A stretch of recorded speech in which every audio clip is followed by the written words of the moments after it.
details in a moment. Meanwhile, now we're talking about the fallout here in the U.S. tied to Japan's nuclear crisis.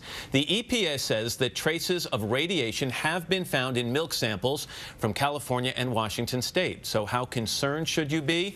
NBC's George Lewis is here to put it in perspective. George, good morning to you. Good morning, Matt. California is the #1 milk-producing state in the country, so any talk of radiation in the milk supply has people talking, even as the experts say there's no reason to worry. Those tiny, barely measurable amounts of radiation were probably ingested by dairy cattle in California and Washington state as the wind carried it in from Japan.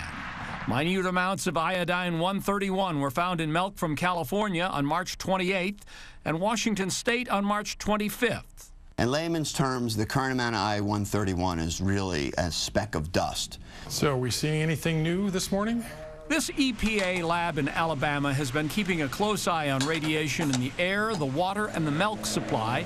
The people in charge say the levels are way below anything that would trigger an alert. We have seen no cause for alarm. The very first samples we got in.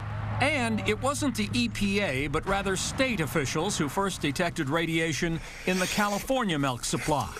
And while they too say it's insignificant, some anti-nuclear power groups say there's ample reason to worry. This accident continues. Our concerns grow for the pasture lands, grazing animals, agricultural products, and fish from the sea. In Washington state, consumers have differing views on the potential dangers. It sounds bad. I hope it's not getting into school supplies of milk. I think a reasonable person would have to conclude that, there's not a lot to worry about. I'll defer to the experts. If they say it's not to worry about, then I won't worry about it. And so far, that's what the experts are saying.